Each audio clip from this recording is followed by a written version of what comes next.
I'm getting ready to read Chapter 5 of Undead Pets, Hour of the Doom Dog.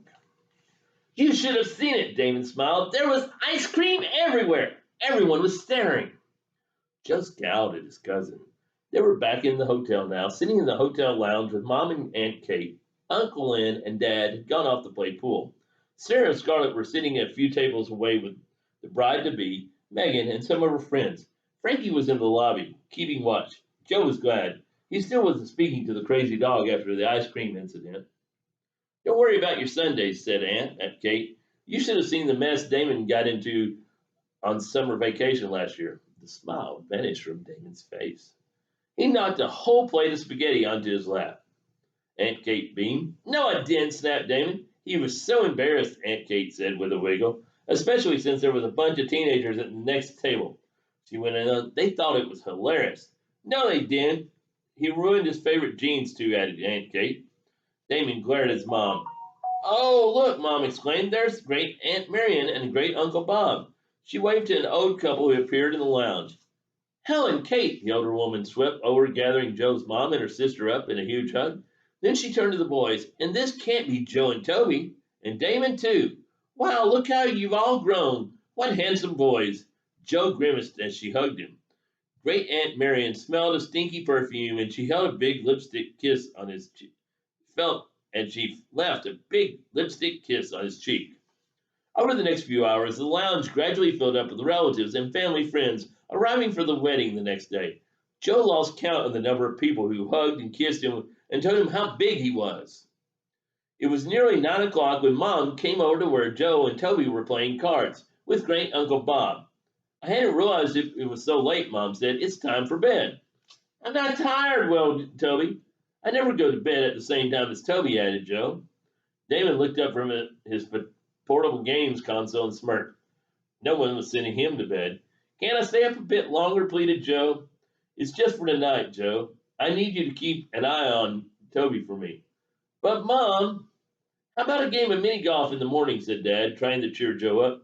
Mrs. Stanway was telling me there's a course near the beach.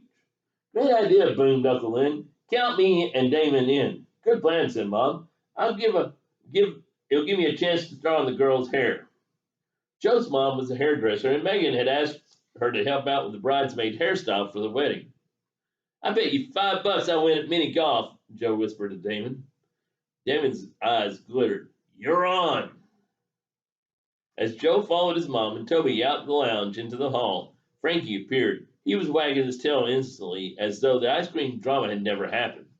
As Joe and Frankie walked through the hall, the clock in the dining room chimed. 9 o'clock and no sign of the robbers, Frankie reported as though he was a soldier on guard. Great, murmured Joe.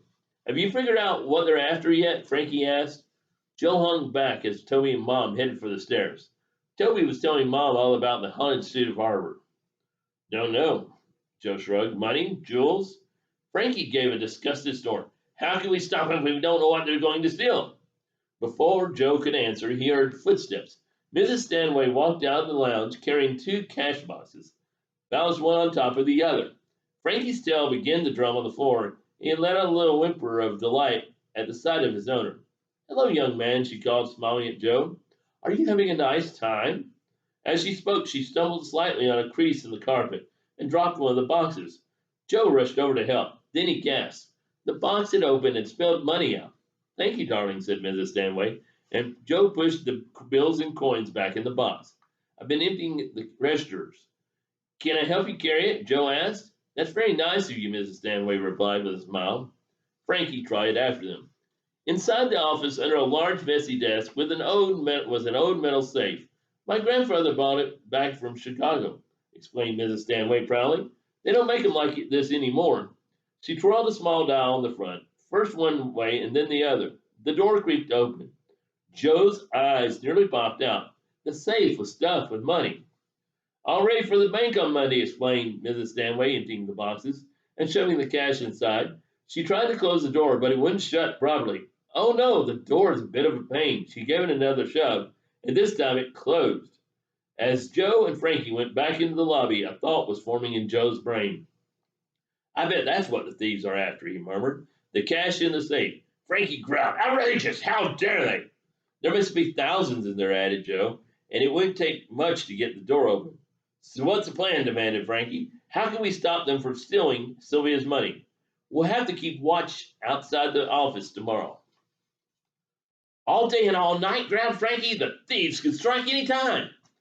Joe was just about to explain that he couldn't keep watch all day. He had a wedding to attend when a voice called down from the landing above. There you are, Joe. It was Mom, and she looked upset.